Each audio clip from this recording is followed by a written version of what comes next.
Assalamu alaikum. My name is Ikra. I read in 6th class in Takwa Model High Secondary School. Today my topic is poem. A bird came down the walk. He did not know I saw.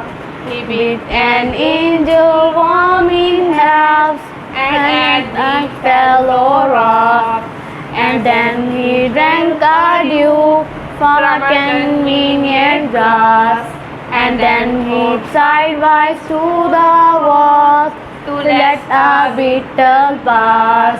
And then with rapid eyes that hurried abroad, he looked like frightened beast. I thought that his velvet head, like one in danger, cautious. I offered him a crumb, and he unrolled his feather and robbed him after home. Thank you.